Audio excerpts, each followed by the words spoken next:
Hello everyone, welcome to my YouTube channel UPSC study with Sumitra. जैसे कि मैंने आपको बताया था कि मैं सी सेट की क्लास अपलोड करूंगी, तो आज मैं सी सेट की क्लास अपलोड कर रही हूं। सी सेट के लिए क्लास बनाई है मैंने। अगर आप मेरे चैनल पर नए हैं तो मेरे चैनल को सब्सक्राइब कीजिए। चलिए स्टार्ट करते हैं। तो आज का हमारा जो टॉपिक है वो है सी सेट।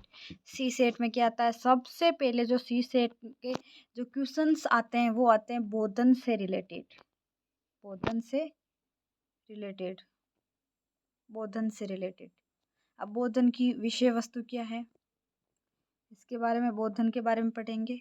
वैसे हमने पहले पढ़ा है, बट यहाँ पे डिटेल से पढ़ेंगे कि बोधन है क्या, इसको अपन कैसे, इस प्रकार के क्वेश्चंस को अपन कैसे सोल्व कर सकते हैं, इन सब के बारे में जानेंगे। तो चलिए स्टार्ट करते हैं। बोधन परीक्षण के अंतर्गत पूछे जाने वाले परिच्छेद विभिन्न विषयों जैसे इतिहास, भूगोल, पर्यावरणीय संदर्भों, कला एवं संस्कृति, अंतर्राष्ट्रीय राष्ट्रीय महत्व के अनेक उपविषयों इत्यादि पर आधारित होते हैं।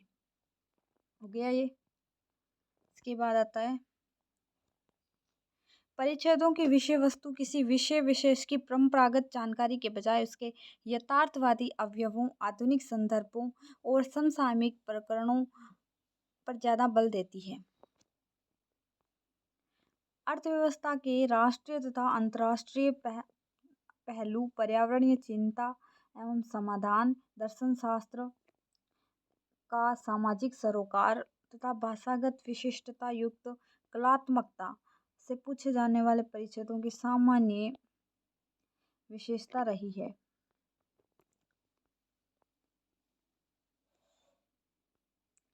अब है सी सेट पेपर टू, सी सेट पेपर टू, सी सेट पेपर टू। और अब एक क्वेश्चन बनता है कि बोधन क्या है, व्हाट इज बोधन। तो आइए पढ़ते हैं बोधन के बारे में।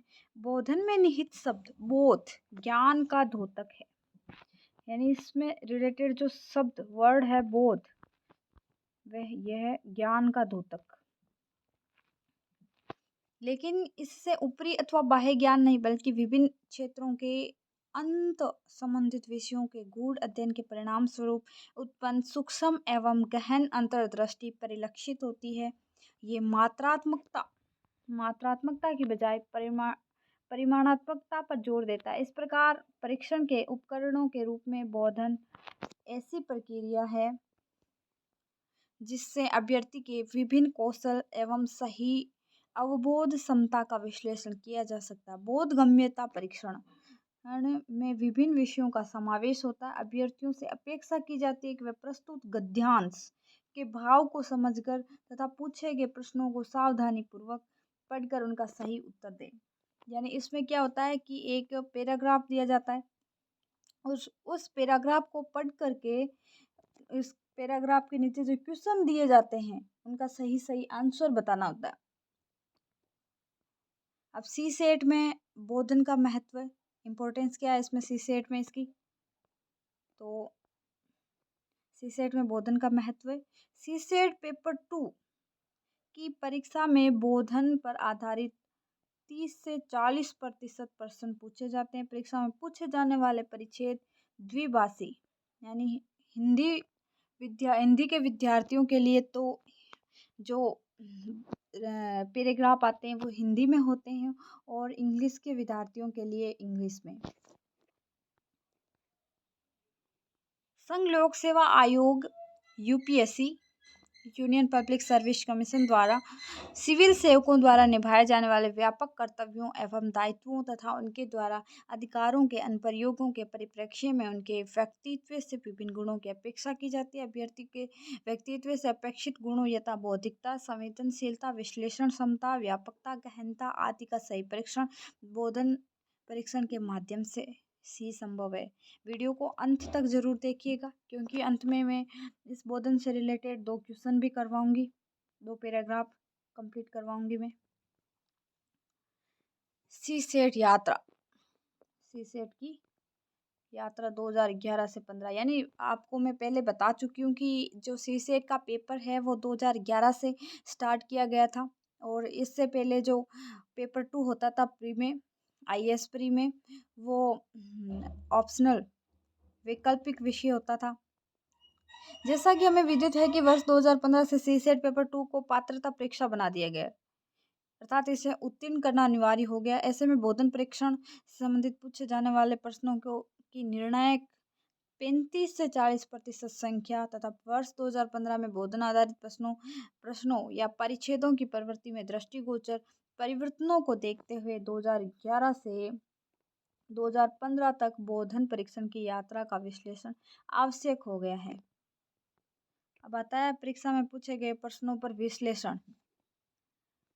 वर्ष 2011 से 15 तक बोधन परीक्षण पर आधारित प्रश्नों की संख्या में लगभग कोई परिवर्तन नहीं हुआ। प्रतिवर्ष 35 से 40% प्रश्न बोधगम्यता परीक्षण पर ही आधारित होते हैं।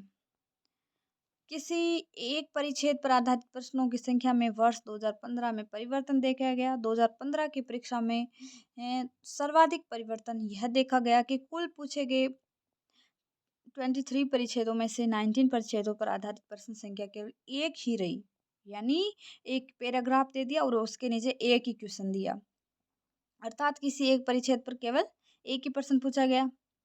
जबकि इसके पूर्व 2011, 12, 13 एवं 14 हमें किसी एक परिच्छेद पर 3, 4 अथवा 5 प्रश्न पूछे जाते रहे।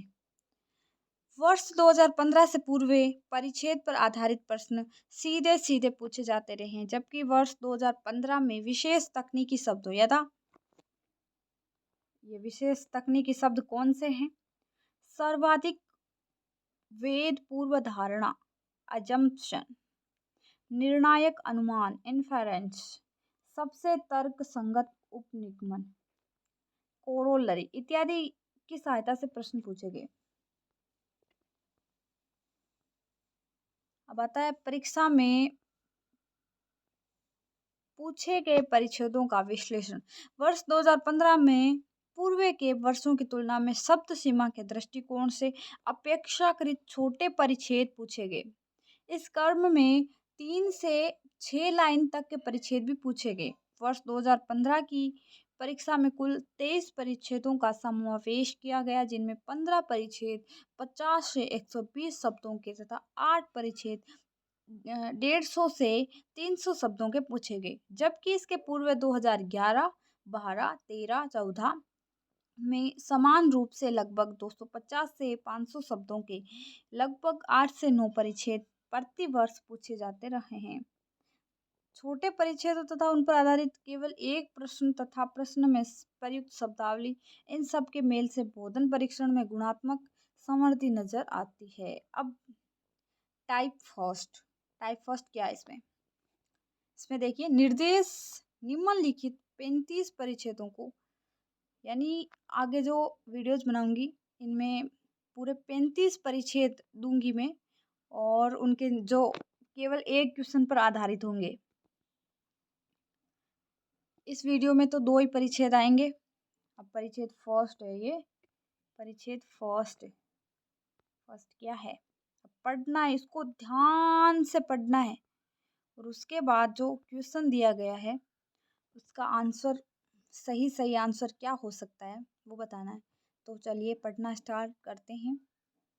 विरासत केवल स्मारकों या कलात्मक वस्तुओं के संग्रह तक ही सीमित नहीं होती।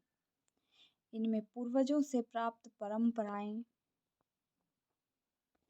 यानी विरासत केवल स्मारकों या कलात्मक वस्तुओं के संग्रह तक ही सीमित नहीं होती।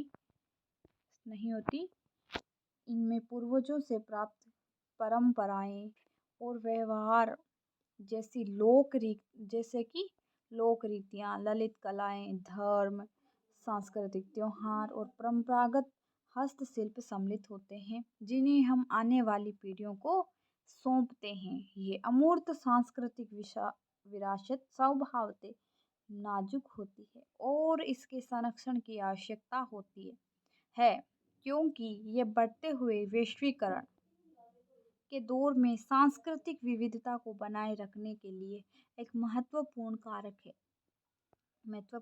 सांस्कृतिक विरासत को प्रोत्साहित करने की समझ अंतरराष्ट्रीय सांस्कृतिक संवाद की प्रक्रिया की सहायक है। लंबी अवधि में अंतरराष्ट्रीय शांति और सुरक्षा को प्रोत्साहित करती है। अब इसके नीचे क्वेश्चन क्या है, क्वेश्चन देखते हैं। क्वेश्चन नंबर फर्स्ट है वो इस प्रकार है, निम्नलिखित कथनों में से कौन सा उपरोक्त परिच्छेद का सर्वोत्तम सारांश रूप प्रस्तुत करता है? तो इसका ए है, अमूर्त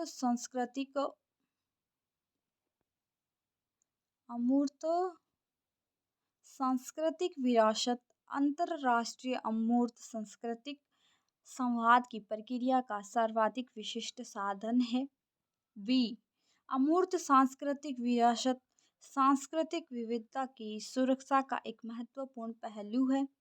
सी, अमूर्त सांस्कृतिक विरासत देशों के बीच पारंपरिक ज्ञान के स्थानांतरण में सहायता करती है। एंड डी है लास्ट, अमूर्त सांस्कृतिक विरासत लोक रीतियों को संरक्षित करने में सहायता करती है जो स्वभाव से नाजुक है। इसका आंसर क्या होगा? आंसर होगा बी, अमूर्त सांस्कृतिक विरासत को प्रोत्साहित करने की समझ अंतरराष्ट्रीय सांस्कृतिक संवाद की प्रक्रिया में सहायक होती है। वर्तमान में ये सांस्कृतिक विविधता को सुरक्षित रखने के साथ साथ अंतरराष्ट्रीय शांति और सुरक्षा में भी सहायक है। ये सिर्फ लोक रीतियों को संरक्षित नहीं करती बल्कि विभिन्न प्रकार की परंपराओं एवं व्यवहार को भी संरक्षित करती है। परिच्छेद में देशों के बीच पारंपरिक ज्ञान के स्थानांतरण में सहायता संबंधी उल्लेख नहीं है, तो स्पष्ट है कि कथन बी परिच्छेद का सर्वोत्तम सारांश प्रस्तुत करता। अब आता है परिच्छेद नंबर 2। ये देखिए परिच्छेद नंबर 2, वर्तमान में जलवायु परिवर्तन पर कार्यवाही करने के विरोधकर्ताओं को उन्हीं गुटों, व्यक्तियों और संगठनों का साव प्राप्त है जो पहले तंबाकू 2 के साथ वर्तमान उस विज्ञान शोध को कलंकित करने की किया कि कोयला चालित बिजली संयंत्रों से उत्पन्न होने वाला क्लोरोफ्लोरोकार्बन के नाम से जाना जाता है। उनके प्रयास कर रहे थे जो धूम्रपान और फेफड़ों के कैंसर, सल्फर डाइऑक्साइड, अम्ल वर्षा का कारण पर्यावरण में ओजोन की कमी हो संबंध बताता है। उन्होंने इस बात का भी विरोध किया हो ये जब ये खोज की गई कि कुछ रसायन जिन्हें रही सी समूह ने तंबाकू के बड़े व्यवसायों का इस बात से भी बचाव किया धूम्रपान के धुएं से कैंसर और अन्य बीमारियां होती हैं। विज्ञान पर लगाए जाने वाले आरोपों के गलत साबित होने पर भी वे व्यापक तथ्यों पर संदेह पैदा कर रहे हैं। तो इनमें से बताना है कि कौन सा कथन है वो, कौन सा कथनों में से कौन सा एक उपरोक्त परिच्छेद में सबसे तर्कसंगत उपनिगमन कोरोलरी है? ए, बी एंड सी, और इसका आंसर होगा ए।